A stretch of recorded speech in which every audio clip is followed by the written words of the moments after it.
નમસ્કાર વિદ્યાર્થી મિત્રો, લિબર્ટી સ્કૂલના ઓનલાઈન ક્લાસમાં આપનું સ્વાગત છે. વિદ્યાર્થી મિત્રો, આજે આપણે ધોરણ 9 કે વધારાના દાખલાઓ બે ચેપ્ટર 8 અને 9 ભણ્યા એના લગતા દાખલાઓની ફરી આજે ચર્ચા કરીશું.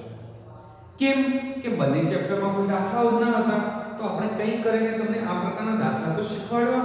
એટલે આજે લેક્ચર પણ એ જ પ્રકારના આગળના લેક્ચર જેવું જ ગોઠવેલું છે, જેમાં તમે દાખલાઓની જાણકારી મેળવી શકો.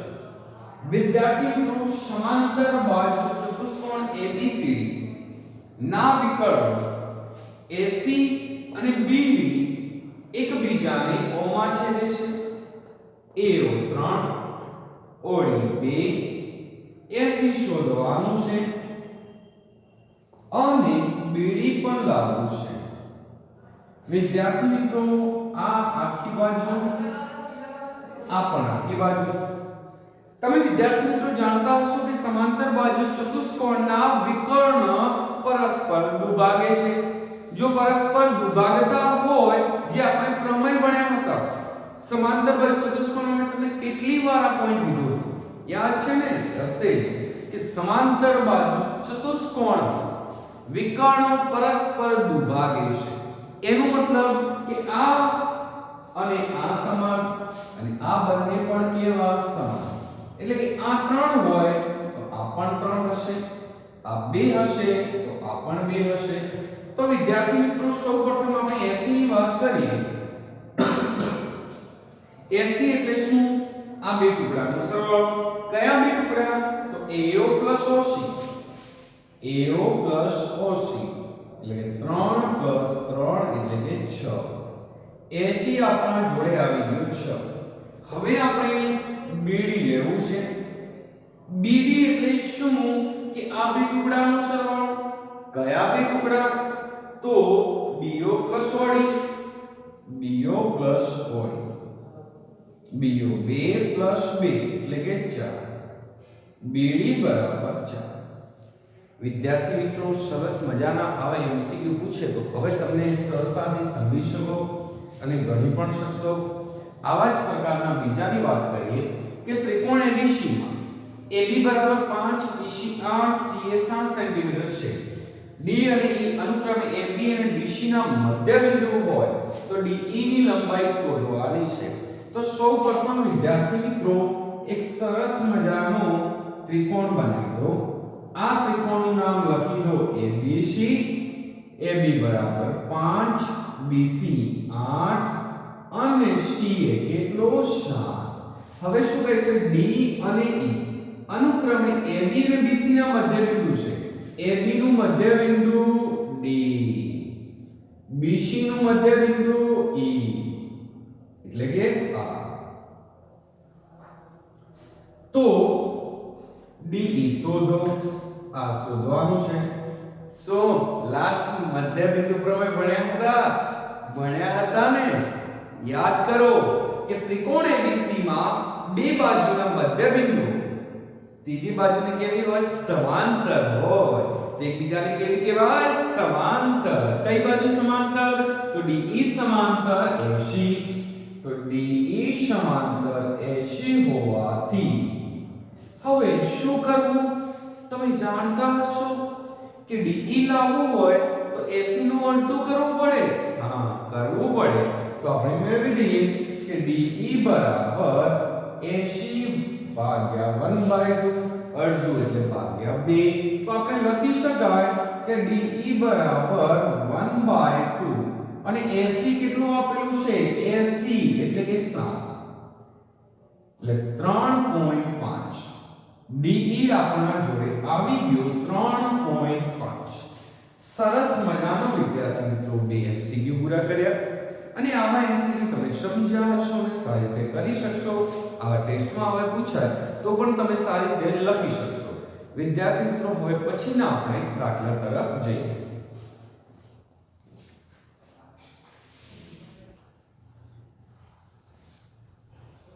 વિદ્યાર્થી મિત્રો, હવે પછીના આપણે એક દાખલા તરફ જઈએ કે એક ચતુષ્કોણના ખૂણાઓનું ગુણોત્તર આપી દીધું છે. 3:4:4:7 છે. તો ચતુષ્કોણના બધા જ ખૂણાઓ શોધો। વિદ્યાર્થી મિત્રો તમે જાણતા હશો ચતુષ્કોણને કેટલા ખૂણા હોય? 4। તો આપણે એક કામ કરીએ, ખૂણાઓના નામ નથી આપ્યા। સૌપ્રથમ ધારી લઈએ A B C અને D। ધારો કે ખૂણો A, ખૂણો B, ખૂણો C અને ખૂણો D બરાબર 3/4/7 x। હવે શું કરવું કે પહેલાનું પહેલા સાથે ખૂણો A બરાબર 3x, ખૂણો B બરાબર બીજાનું બીજા સાથે 4x અને ખૂણો C બરાબર 4x અને ખૂણો D બરાબર 7x। હવે શું તમે જાણતા હશો કે જે ચતુષ્કોણ હોય એ ચતુષ્કોણના ચારેય ખૂણાઓનો સરવાળો કેટલો? 360। તો આપણે અહીંયા કરી દઈએ કે ખૂણો A વત્તા ખૂણો B વત્તા ખૂણો C વત્તા ખૂણો D બરાબર 360। ખૂણો A બરાબર 3x, ખૂણો B બરાબર 4x, ખૂણો C બરાબર 4x અને ખૂણો D બરાબર 7x બરાબર 360। જો વિદ્યાર્થી મિત્રો 4 ને 4 8, 8 ને 7 15, 15 ને 3 18x બરાબર 360। 18 ગુણાકાર પેલી સાઈડ જાય શું થશે? ભાગાકાર। 18 દુ 36 તો x બરાબર 20। આપણા જોડે વિદ્યાર્થી મિત્રો હજુ તો x ની કિંમત આવી છે, બાકી ખૂણા તો બાકી છે। શું કરીશું?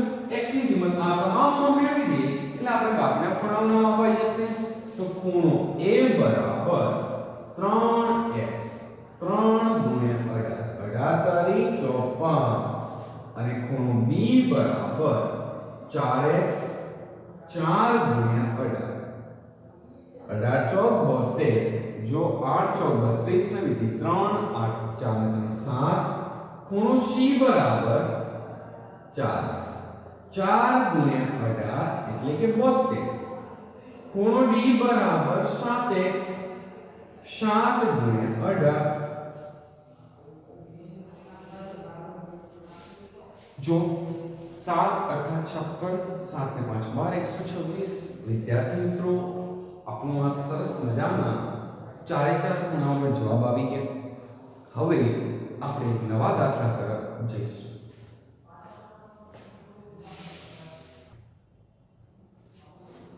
વિદ્યાર્થી મિત્રો હવે પછીના આપણે દાખલા તરફ જઈશું કે ચતુષ્કોણના એક ખૂણાનું માપ 108 છે અને બાકીના ત્રણેય ખૂણાઓ સમાન છે।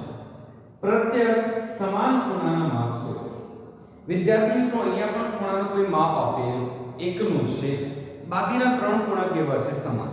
અહીંયા એવું પર્ટિક્યુલર 0 થી આખું પણ આપણે ધારી લઈએ। ધારો કે ખૂણો A, ખૂણો B અને ખૂણો C છે। ખૂણા ખૂણો A, ખૂણો B, ખૂણો C અને ખૂણો D છે। એક ખૂણાનું માપ 108। માનો કે A નું માપ આપેલું છે, જે ખૂણો A બરાબર 108। બાકીના ત્રણેય ખૂણાઓ સમાન છે। આ ત્રણેય ત્રણ ખૂણાઓ કેવા? સમાન। ખૂણો B બરાબર ખૂણો C બરાબર ખૂણો D। તો પ્રત્યેક સમાન ખૂણાઓના માપ શોધવાના છે। દરેકના આપણે માપ શોધવાના છે। વિદ્યાર્થી મિત્રો તમે જાણતા હશો ચતુષ્કોણના ચારેય ખૂણાઓનો સરવાળો કેટલો? 360। તો આપણે અહીંયા લખી દઈએ કે ખૂણો A, ખૂણો B, ખૂણો C વત્તા ખૂણો D બરાબર 360। ખૂણા A નું માપ આપેલું છે 108, ખૂણા B એમના એમ, પરંતુ ખૂણા C બરાબર પણ કેટલું? ખૂણો B લખી દો, ખૂણો B અને ખૂણા D બરાબર પણ કેટલું? ખૂણો B। કેમ કે બંને બંને કેવા સમાન સંતાડી દો ખૂણો B બરાબર ખૂણો D તો આપણે લખી દઈએ ખૂણો B બરાબર 360 આ પ્લસ 108 પેલી સાઈડ જાય શું થશે માઈનસ લખી દો અને 1 2 3 ખૂણો B બરાબર 360 માઈનસ 108 તો 3 ખૂણો B 10 માંથી 8 જાય 2 એક ઘટાડો 5 માંથી 0 જાય 5 3 માંથી 1 જાય 2 એટલે કે 252 આપણા જોડે આવી ગયા વિદ્યાર્થી મિત્રો 3 ગુણાકાર છે પેલી સાઈડ જશે તો ભાગાકાર ખૂણો B બરાબર 252 ભાગ્યા 3 તો આપણે 252 ભાગ્યા 3 કરીએ વિદ્યાર્થી મિત્રો 8 તરી 24 4 તરી 12 એટલે કે આવ્યું કેટલું 84 આપણા જોડે ખૂણો B બરાબર 84 આવી ગયો તો C અને D પણ કેવા સમાન આ 84 તો આ બંને ખૂણા પણ કેટલાના 84 તો આપણે લખીએ ખૂણો C બરાબર 84 અને ખૂણો D બરાબર પણ 84 આપણા જોડે બાકીના ત્રણ ખૂણાઓના માપ પણ આવી ગયા અને ત્રણેય સમાન ખૂણા કેટલાના બન્યા 84 તો વિદ્યાર્થી મિત્રો સરસ મજાનું આપણે આ વાત અહીંયા પૂરું કર્યું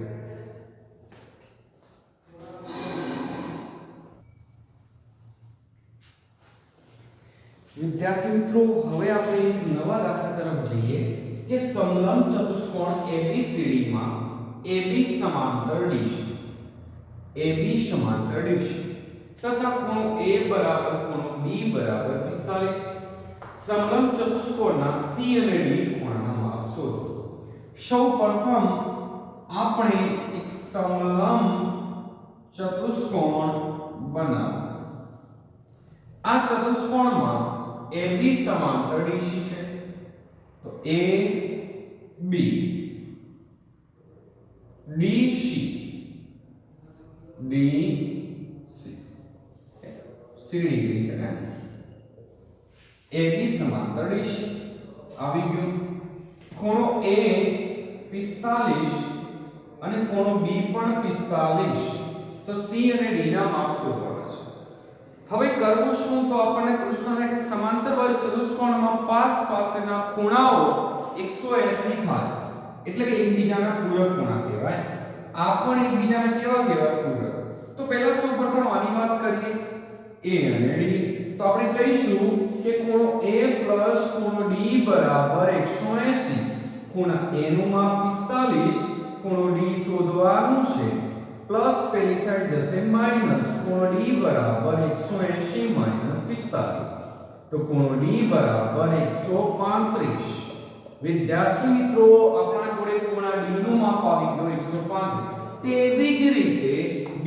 અને C પણ કેવા એકબીજાના પૂરક તો આપણે લખી લઈએ ખૂણો B ખૂણો C બરાબર 180 ખૂણો B 45 ખૂણા C નું માપ શોધવાનું છે અને પ્લસ પેલી સાઈડ જાય માઈનસ તો આપણે લખી દઈએ ખૂણા C બરાબર 180 માઈનસ 45 ખૂણા C બરાબર પણ 135 જે વિદ્યાર્થી મિત્રો આપણે બે ખૂણાનો માપ મેળવવા C અને D ના આવી ગયા અને બંને કેવા 135 135 વિદ્યાર્થી મિત્રો આ સરસ મજાનો આપણે આ દાખલો અહીંયા પૂરું કરીશું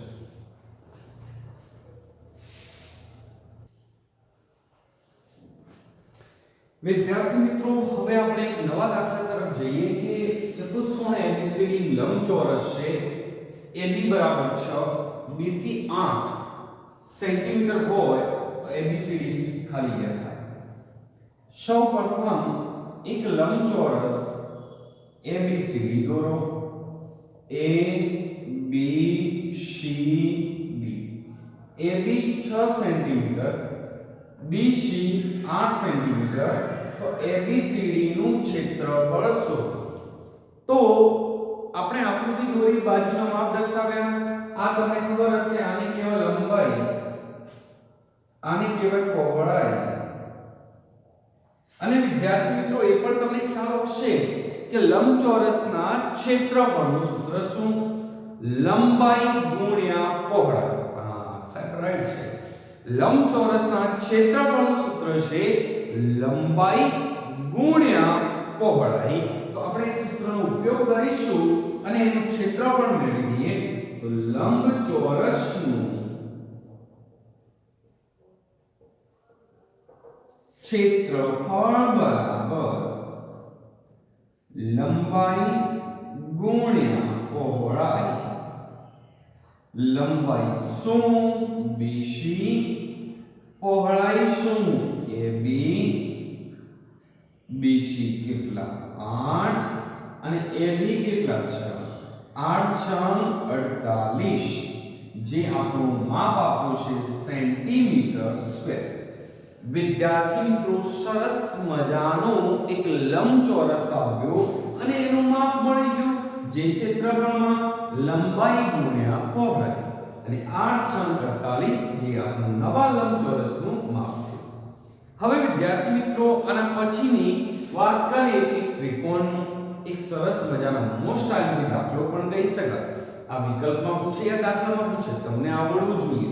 સૌપ્રથમ વિદ્યાર્થી મિત્રો त्रिकोण ABC ना वेद AM અને BN છે। ઓ એકની જગ્યા પર બે વેદ જબરો છે।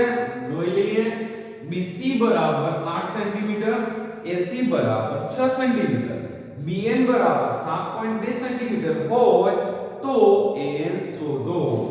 સૌપ્રથમ વિદ્યાર્થી મિત્રો એક સરસ મજાનો ત્રિકોણ બનાવી દો। આ ત્રિકોણનું નામ આપી દો ABC। ABC માં AM વેદ છે। વેદ કયો બન્યો? AM। અને BN વેદ છે। એક બીજો તમે વિદ્યાર્થી મિત્રો સરસ મજાનો વેદ દોરો। આ ત્રિકોણ ABC માં આપણને બે વેદ મળ્યા, એક AM અને બીજું BN। પછી શું કે BC બરાબર 8, આ આપણા જોડે આપ્યું છે 8, AC બરાબર 6, BN બરાબર 7.2 અને AM આપણે શોધવા છે। AM એટલે આ વેધનું માપ શોધવું છે। વિદ્યાર્થી મિત્રો વેધ અને પાયા તમે જાણતા હશો કે ત્રિકોણના ક્ષેત્રફળનું સૂત્ર શું? 1/2 પાયો ગુણ્યા વેધ। તો આપણે વિદ્યાર્થી મિત્રો આ સૂત્રની આધીન આ દાખલો ગણીશું। સૌપ્રથમ વાત કરીશું ત્રિકોણ ABC નું ક્ષેત્રફળ 1/2। વિદ્યાર્થી મિત્રો પહેલા આ પાયાની વાત કરો પછી પહેલાની વાત કરશું। આ પાયો BC, એના પરનો વેધ AM, એટલે પાયો કયો? BC અને તેના પરનો વેધ કયો? AM। તો BC ગુણ્યા AM। વિદ્યાર્થી મિત્રો આ થયું સમીકરણ 1 આપી દો નામ આપી દો। હવે આપણા જોડે તો બે વેદ છે। બીજા વેદની વાત કરીએ। પાયો AC, એના પરનો વેદ BN। તો આપણે લખીશું કે ત્રિકોણ ABC નું ક્ષેત્રફળ 1/2 પાયો AC અને એના પરનો વેદ BN। આને કહીશું સમીકરણ 2। સાહેબ ત્રિકોણ ABC નું ક્ષેત્રફળ, ત્રિકોણ ABC નું ક્ષેત્રફળ, બંને ક્ષેત્રફળ કેવા? સમાન, રાઈટ ને? તો બંને સમીકરણ શું કરી શકાય? સરખાવી શકાય। તો આપણે સરખાઈ દઈએ। સમીકરણ 1 અને 2 સરખાવો। 1/2 BC ગુણ્યા AM, 1/2 AC ગુણ્યા BN। બંને બાજુથી 1/2 કેન્સલ। હવે શું વધ્યો જોઈ લો। BC, BC એટલે કેટલા? 8 અને AM આપણે વેધ શોધવાનું છે। AC બરાબર કેટલા? 6 અને એના પરનું વેધ BN લાવવાનું છે 7.2। આ ગુણાકાર પેલી સાઈડ આવશે તો ભાગાકાર। તો આપણે લખી શકાય કે m બરાબર 6 ગુણ્યા 7.2 આનો પોઈન્ટ ગાળો છેદમાં 10 ને 8 ગુણાકાર પેલી સાઈડ આવે ભાગાકાર 8 નવા 72 એ m બરાબર 9 ભાગ્યા 10 તો am બરાબર 5.4 સરસ મજાનો વિદ્યાર્થી મિત્રો બીજા વેધનું માપ લાવી દીધું જે વેધનું માપ શું આવ્યું 5.4 એટલે તમારા મગજમાં એક સેટ કરી દો કે બે ત્રિકોણ એક જ ત્રિકોણના અંદર બે વેધ આપેલા હોય અને ડાયરેક્ટ તમે લખી શકો કે પાયો ગુણ્યા વેધ બંને સરખાઈ દો અને કિંમત મૂકી દો તમારો જવાબ આવી જશે બહુ સરસ આ સાથે વિદ્યાર્થી મિત્રો આપણો લેક્ચર અહીંયા પૂરો કરીશું આવતા લેક્ચરમાં ફરી મળીશું થેન્ક યુ